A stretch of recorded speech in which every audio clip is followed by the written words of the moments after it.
Could you tell me a little about stereoscopic vision? What would you like to know? Just give me a brief overview. An introduction. So that in half an hour, I will understand what I need to do in order to start working on building machines that can see. So, you want to know what binocular vision systems can do, that monocular ones cannot? Yes. Why should I bother trying to build a robot with two eyes? What can it do that a robot with one eye cannot do? Let's see. The short answer is, a robot with two eyes can do a better job perceiving depth. What exactly do you mean when you say depth perception? I ask this because, if I close one eye, I still am able to tell how far I am from the objects that surround me. I can walk around a room with one eye shut and do a very good job not bumping into things. Or when we look at a photograph, can we not tell which of the objects in that photo were closest to the camera that took the picture? We often can, but not always. Here you are actually looking at a photograph of a photograph. A flat surface. The depth perception capability I am talking about is that ability which enables even a perfectly motionless human being, with both eyes open, to easily perceive that a life-size high-resolution photo is a flat surface, not a gaping hole in the wall. When both of your eyes are open, it is hard for someone to trick you into believing that a poster mounted in a frame that looks like a window actually is a window. This is true regardless of how many perfect depth cues, in the form of shading and perspective, that poster contains. In fact, it can be impossible for you to tell whether the poster was created by photographing real-life objects, or by photographing a high-quality mural in a photographer's studio. I am curious. How do you think the human brain does this? What computational problems do you think the human brain needs to solve in order to have this depth perception ability that you described? Do you think the brain needs the ability to infer depth from focus? For example, to conclude that parts of the field of vision that are not equally blurry represent things that are not equally far away from the viewer? Does it need to be able to infer shape from shading, or depth from perspective cues? Does it need to be able to recognize conceptually meaningful objects? These are good questions. And in fact, during the 1970s, computational neuroscientist David Marr and Tommaso Poggio hypothesized plausible answers. They did this by analyzing pairs of images, called stereograms, which can be created by simultaneously photographing a scene with two cameras that have been spaced and oriented, comparably to a pair of human eyes. The fact that when viewing a stereogram like this one, crossing our eyes so that each one is aimed at a different image, allows us to experience the same sensation of depth as looking at real objects with both eyes open, even though we have no opportunities to alter the plane on which we are focusing, tells us that the ability to infer depth from focus is not essential. It also tells us that there must exist depth perception algorithms which require as input only a single pair of images taken from slightly different points of view. The fact that we also experience equally realistic depth perception when viewing random dot stereograms, like this one, that are comprised of images which contain no depictions of shading, perspective, or conceptually meaningful objects, tells us that the ability to infer depth from any of those cues is also irrelevant.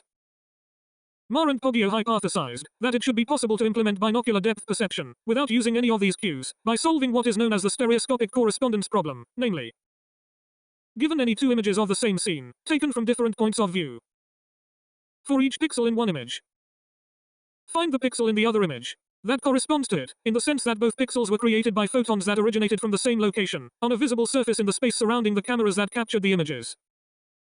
To understand why anyone would think solving this problem might suffice to produce for each pixel in an image a measure of the distance from the matter represented by that pixel to the camera that captured the image containing that pixel, it helps to know a little about image formation in a pinhole camera. What is a pinhole camera?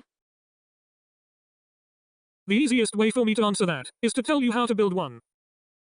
You can build a digital pinhole camera by attaching an image sensor array, called a CCD, to the interior of one wall of an opaque box, and using a pin to poke a small hole in the opposite wall. So I can more easily describe what is going on inside such cameras, I will draw portions of their components using translucent colors, but let's not forget these components are opaque. For the purpose of understanding stereoscopic vision, fancy cameras with big lenses and biological eyes with curved retinas can be regarded as approximately equivalent to a pinhole camera. If the pinhole is sufficiently small, a crisp, well-focused image is projected onto the camera's image sensor, because adjacent pixels on that sensor are bombarded by photons from object surface patches in the surrounding space that overlap very little. We'll need the pinhole camera concept again in a few minutes to discuss what is known as the epipolar constraint, but for now, we need it only to convince ourselves that, as a camera is moved in the plane that contains its image sensor, images of distant objects move more slowly across that sensor than images of nearby objects. This means that if somehow we can manage to compute a solution to the stereoscopic correspondence problem, then given any 2 pixels in one photo of objects that are not too far away, we can determine which pixel represents matter that was more far away from the camera that took that photo. That's because the solution to the stereoscopic correspondence problem allows us to compute how far the image of a bit of matter, represented by any 1 pixel of the image sensor, would have traveled on the sensor if we moved the camera containing that sensor to the location occupied by the other camera. Is it easy to solve this stereoscopic correspondence problem? It sounds easy, but like many recognition tasks it turns out to be difficult. Here are some reasons. A stereogram is said to contain an occlusion whenever a little bit of matter is visible in only one of its images. It turns out occlusions, the geometry of image formation, coincidences, sense noise, and differences between cameras, often conspire to produce pixels and surrounding image subsets that are more similar in appearance to those to which they don't correspond than to those to which they do. Furthermore, it is possible to construct stereograms that equally well describe more than one spatial matter distribution. This implies that no stereoscopic depth perception algorithm can avoid at least implicit use of judicious guessing, in other words, probability and statistics. Since the 1970s, many techniques for solving the stereoscopic correspondence problem have been developed, and reasonably good results can be obtained by combining them. Let's briefly examine one of those techniques, called epipolar constraint utilization. Suppose we have aimed a pair of pinhole cameras at a scene that contains no moving objects. Suppose we have selected a specific pixel on one camera's image sensor. Let's call that pixel the match seeker. Suppose we want to find a pixel in the search space comprised of the other camera's image sensor, for which a globally minimal output is obtained from an image subset dissimilarity assessment algorithm. A straightforward way to proceed is to use that algorithm to compare a small region surrounding the match seeker pixel to each comparably shaped and sized region that surrounds each search space pixel. Do we really need to be so thorough, or can we get away with searching a substantially smaller space? It turns out that even for images that are too skewed for human binocular vision, we can limit our search to a one-dimensional subset of the search space image, and to find the equation of the line which is that one-dimensional subset. All we have to do is multiply the 3-dimensional coordinates of the match seeker pixel to a specific 3x3 matrix. That depends only on the relative spacing and orientations of the cameras that captured our stereogram, and not on which pixel we have selected to play the role of match seeker, nor on how visible matter is spatially distributed around those cameras. During the 1980s, a team of researchers led by Olivier Forgeras published a technique for computing that matrix from as few as 8 pairs of corresponding pixels.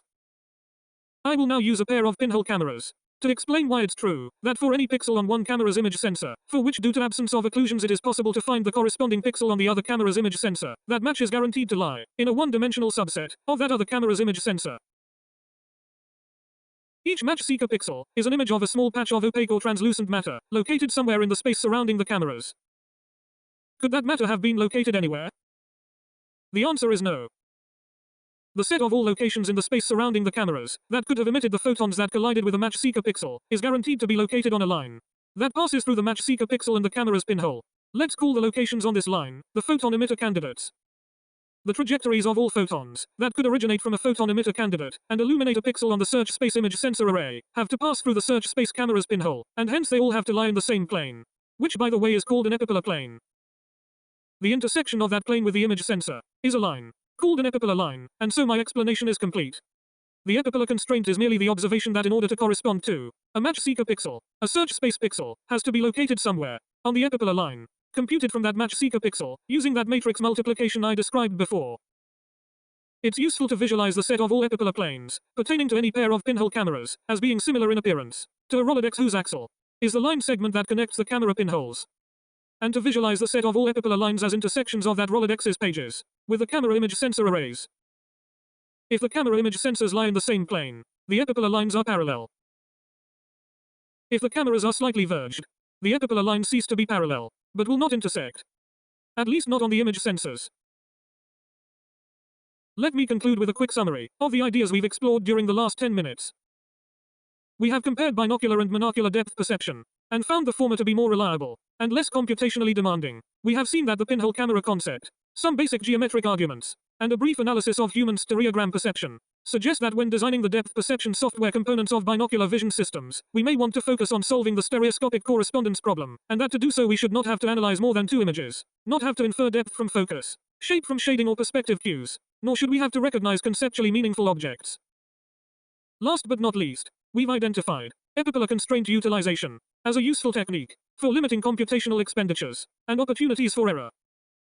Many other techniques exist, and they are equally entertaining and useful. Not so fast, my friend, now you have made me curious. Why is it true that it is always possible to find a matrix to which I can multiply a description of the location of the match seeker pixel to obtain a description of the line that is the intersection between the epipolar plane and the search space camera image sensor? Why is it true that a single matrix will work for all the epipolar planes in any epipolar holodex? It turns out there is an easy explanation, and you don't need to know projective geometry or anything about Grassmann-Cayley algebras in order to understand it, but you do need to know a few facts about linear algebra. So tell me these prerequisites, tell me just enough, so that I will understand why it is not crazy to imagine that it is possible for a matrix that can be used in this way to exist. Right now, I don't want to know how to compute that matrix, I just want to know why I should believe that it exists. Sure, I can do that. All you need to know are a few facts from linear algebra. You need to know that every linear transformation has a matrix representation, and every matrix is the representation of a linear transformation. You also need to know that the cross product of 2 vectors is a multilinear transformation. In other words, it is a linear transformation of one vector, if the other is held constant. You need to know that the cross product of 2 vectors is perpendicular to the plane in which those 2 vectors lie. In other words, is perpendicular to the plane defined by the endpoints of the 2 vectors and the origin of their coordinate system.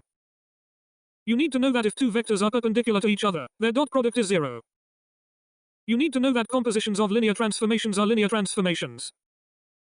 You need to know that coordinate transformations, which map the name of the location of a physically real object in one Cartesian coordinate system to the name in a different Cartesian coordinate system with the same origin of the location of that same physically real object, is linear. The axes of the involved coordinate systems do not need to be perpendicular to each other, do not need to be oriented in the same directions, and do not need to have the same units of measure for this to be true. Finally, you need to realize that if 2 Cartesian coordinate systems differ from each other by a mere translation, in other words, if they use the same units of measure, are oriented the same way, and are in all ways identical, except for the locations of their origins, then any fixed but arbitrary coordinate vector describes the same direction in either coordinate system. This is my lucky day. I already know all of those facts from my undergraduate linear algebra and physics courses. Now tell me how to use those facts to convince myself that the mapping, which sends all locations on one camera CCD to the epipolar lines on another camera CCD that stereoscopically correspond to those locations, is a linear mapping. You can probably figure it out, just from the list of prerequisites, but I will humor you and spell it out. Yes, humor me. The cross product of the locations in the match seeker camera's coordinate system, of the search space camera's optical center, and any match seeker pixel location, is a linear transformation that maps the match seeker pixel's coordinate vector to a description of the epipolar plane that contains the 2 camera optical centers and the match seeker pixel. Another linear transformation, specifically a coordinate transformation matrix, is guaranteed to exist, which maps the coordinate vector that describes that epipolar plane in the match seeker camera coordinate system to that same location in a coordinate system which differs from that of the search space camera by no more than a mere translation of the origin. The composition of those 2 linear transformations is a linear transformation, and hence it has a matrix representation. Therefore, there must exist a matrix, to which I can multiply the 3-dimensional location of the match seeker pixel in the match seeker camera's coordinate system, in order to obtain a coordinate vector that describes the orientation of the associated epipolar plane, using the coordinate system of the search space camera.